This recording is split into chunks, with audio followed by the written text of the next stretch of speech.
بسم اللہ الرحمن الرحیم الحمد للہ رب العالمین وصلی اللہ علی محمد وآلہ الطاہرین۔ موضوع گفتگو تیمم کا طریقہ۔ اب تک کچھ مسائل آپ کی خدمت میں بیان کیے گئے، اب وہی مسائل ممکن ہے کہ طریقے کے درمیان دوبارہ آپ کے سامنے بیان ہوں،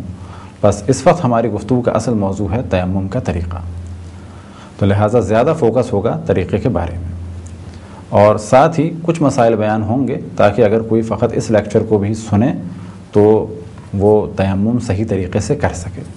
لیکن ہماری خواہش یہی ہے اور گزارش یہ ہے کہ جب ڈراموں میں اور فلموں میں اور بہت سارے کاموں میں ٹائم لگایا جا سکتا ہے، گو کہ ان میں سے بعض دفعہ ٹائم دینا جائز بھی نہیں ہے، کیونکہ اگر ڈرامے یا فلمیں حرام ہوں تو ان کو دیکھنا بھی حرام ہے، تو ہم تو یہ نہیں کہتے کہ آپ حرام فلمیں دیکھتے ہوں گے یا حرام ڈرامے دیکھتے ہوں گے، تو فرض یہ کریں کہ آپ وہ فلمیں دیکھتے ہیں، تحقیقی فلمیں، بعض اور گیمز ہو گئے یا ڈاکومنٹریز ہو گئیں یا جائز قسم کی فلمیں یا جائز قسم کے ڈرامے، تو اگر آپ جائز میں ٹائم لگا سکتے ہیں تو واجبات میں تو قطعاً زیادہ ٹائم لگانا چاہیے۔ پہلی چیز جو تیمم میں واجب ہے وہ یہ کہ نیت کی جائے، نیت ہو تیمم کی اللہ سبحانہ و تعالیٰ کی خوشنودی کے لیے ہو، اور تیمم میں یہ معین کیا جائے کہ یہ تیمم میں غسل کے بدلے کر رہا ہوں یا وضو کے بدلے کر رہا ہوں۔ غسل کے بدلے تیمم میں اور وضو کے بدلے تیمم میں کوئی فرق نہیں ہے، فقط ایک فرق ہے، اور وہ فرق یہ کہ ہاتھوں پر مسح کرنے سے پہلے ایک دفعہ اگر اور ہاتھ مٹی پر یا جس چیز پر آپ تیمم کر رہے ہیں مارا جائے تو یہ عمل ہے بہتر، اور احتیاط یہی ہے کہ دوبارہ ہاتھ مارا جائے اس چیز پر کہ جس پر تیمم کرنا صحیح ہے۔ اسی طرح سے جس چیز پر تیمم کیا جائے اس کے بارے میں گفتگو ہوئی، وہ پاک ہونی چاہیے، مباح ہونی چاہیے، اور اسی طریقے سے اس میں کوئی چیز اتنی مقدار میں ملی ہوئی نہ ہو کہ جب ہاتھ مارا جائے تو یہ نہ کہا جائے کہ یہ ہاتھ مٹی پر پڑا۔ مثال کے طور پہ اگر مٹی میں بھوسا بہت مقدار میں ہے تو اتنی مقدار میں نہ ہو کہ ہاتھ مٹی پہ نہیں بلکہ بھوسے پہ پڑے، اور تیمم کے بارے میں یہ نہ کہا جائے کہ یہ مٹی پہ ہو رہا ہے بلکہ کہا جائے کہ یہ بھوسے پہ ہو رہا ہے، یا یہ کہ زیادہ مقدار میں بھوسا ہے، اور یا یہ کہ جب ہاتھ مارا تو وہ مٹی پہ نہیں لگا بلکہ بھوسے پہ لگا۔ مثال کے طور پہ اچھی خاصی جگہ بھوسا تھا اور ہمارا ہاتھ مٹی تک نہیں پہنچ پایا، لیکن اگر مٹی میں بہت ہی مختصر سی مقدار بھوسے کی ہو تو کوئی حرج نہیں ہے، لیکن شرط کیا ہے کہ ہاتھ مٹی تک پہنچے، یعنی ہاتھ کی ہتھیلیاں مٹی تک پہنچیں۔ بس پہلا کام ہے نیت، اور نیت کے بارے میں پہلے بھی توجہ دلا چکے کہ اس کا تعلق زبان سے نہیں ہے، اس کا تعلق دل سے ہے۔ بس نیت کرنے کے بعد اس جانب توجہ رہے کہ کوئی چیز رکاوٹ نہ ہو کہ جو ہتھیلی کو نیچے تک نہ لگنے دے یا اس کے بعد اوپر ہاتھ پھیرنے میں رکاوٹ ہو، جیسے کہ یہ انگوٹھیاں، بس انگوٹھیاں ہوں یا کوئی اور چیز جو چپکی ہوئی ہو یا ہاتھ پر لگی ہوئی ہو اسے ہٹانا ہوگا۔ اسی طریقے سے اگر خواتین کی چوڑیاں کافی نیچے تک آ گئی ہیں تو انہیں اوپر کرنا ہوگا، یا اگر فرض کریں کہ یہ گھڑی بالکل اس طرح سے نیچے تک آ جائے اور تیمم کے وقت اس طرح سے ہاتھ اس پہ چلے تو یہ بھی صحیح نہیں ہوگا، لہٰذا اس کو بھی یا نیچے کرنا ہوگا یا اتارنا ہوگا۔ بس پہلی چیز کہ جس کی جانب توجہ رہے کہ نیت کے بعد دو ہاتھوں کو، اور شرط یہ ہے کہ یہ حصہ بھی پاک ہو اور بعد میں کیونکہ اس پہ مسح کرنا ہے تو یہ حصہ بھی پاک ہو، اسی طریقے سے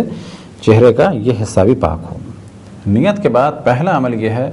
کہ ہاتھوں کو اس طریقے سے مٹی پر مارا جائے، البتہ مارنے سے مراد یہ کہ اگر یہ اتنے زور سے ہو یہ بھی صحیح ہے، اور اگر اس طرح سے ہو تو یہ بھی صحیح ہے، اصل موضوع ہے کہ اس طرح سے مٹی پر رکھا جائے،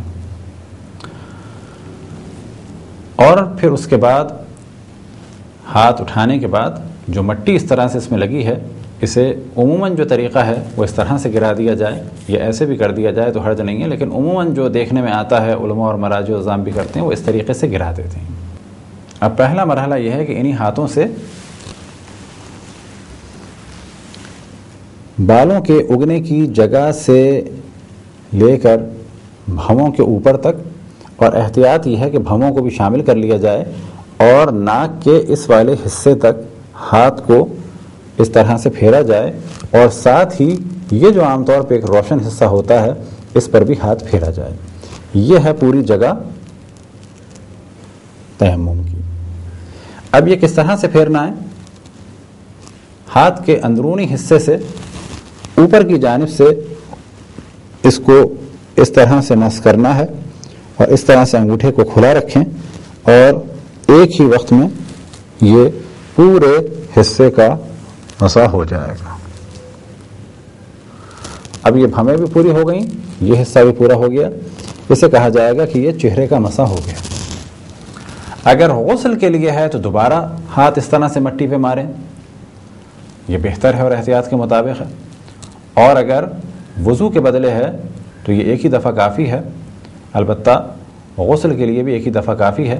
اب اسی ہاتھ کو پہلے مرحلے میں الٹے ہاتھ سے یہاں سے اس طرح سے ہاتھ کو نیچے تک لانا ہے، کوئی چیز رکاوٹ نہ ہو۔ البتہ ایسے کرنا یا ایسے کرنا یہ ضروری نہیں ہے، اندر نہیں لے جانا ہے، بلکہ اس طرح سے یہ کر لیا یہ کافی ہے، اور پھر اس کے بعد یہاں سے اس طرح سے یہ کر لیا یہ بھی کافی ہے، ایسے کر لیں یہ بھی کافی ہے، اسی طریقے سے کسی چیز پہ رکھ کر اور اس طرح سے کر لیں یہ بھی کافی ہے۔ یہ ہے تیمم کا طریقہ۔ جو طریقہ ہم نے احتیاط کے مطابق غسل کے بدلے تیمم کا بتایا وہ کہ وہ احتیاط ہے، اور اکثر مراجع اس کے بارے میں احتیاط ہی فرماتے ہیں کہ یہ مستحب ہے۔ اسی طریقے سے اگر وضو کے بدلے بھی تیمم کیا جائے، یعنی پہلی دفعہ خاک پہ ہاتھ مارنے کے بعد اس حصے کو مسح کیا جائے اور یہ پورا حصہ جب ہو جائے تو اس کے بعد دوبارہ ہاتھ مارے جائیں حتیٰ وضو کے بدلے جو تیمم ہے، تو یہ عمل بھی بہتر ہے۔ بہتر ہے کہ گھروں میں تیمم کے لیے کسی چیز میں مٹی رکھی جائے، اور اس کے لیے کوئی ٹرے بھی استعمال کی جا سکتی ہے، کوئی مخصوصاً ایک لکڑی کا کسی چیز کا ایک باکس بھی بنایا جا سکتا ہے، یا یہ کہ جس طرح سے پزا وغیرہ کے ڈبے آتے ہیں یا جو ساڑیوں وغیرہ کے ڈبے ہوتے ہیں ان میں بھی مٹی رکھی جا سکتی ہے، اور اگر اسپیشلی بھی کچھ بنایا جائے تو کوئی حرج نہیں ہے، خصوصاً جنہیں بہت زیادہ ضرورت پڑتی ہے تیمم کی تو ان کے لیے تو ضروری ہے کہ کسی جگہ پر وہ محفوظ کر کے رکھیں۔ اور اسی طریقے سے اگر اخبار وغیرہ پہ بھی ہو، لیکن اتنی کم مقدار میں نہ ہو کہ جب ہاتھ مارا جائے تو وہ کاغذ پر یا اخبار پر یا پلاسٹک پہ لگ رہا ہو، بلکہ اتنی مقدار میں ہونا چاہیے کہ ہاتھ مٹی پر یا اس چیز پر لگے کہ جس پہ تیمم کرنا صحیح ہے۔ یہ تھا ایک سادہ سا طریقہ اور آسان سا طریقہ تیمم کا۔ خداوند تبارک و تعالیٰ سے دعا ہے کہ بحق محمد و آل محمد ہمیں اپنے رسول اپنی حجتوں خصوصاً امام زمان علیہ الصلوۃ والسلام کی معرفت اور اطاعت کی توفیق عطا فرمائے۔ وصلی اللہ علی محمد و آلہ الطاہرین۔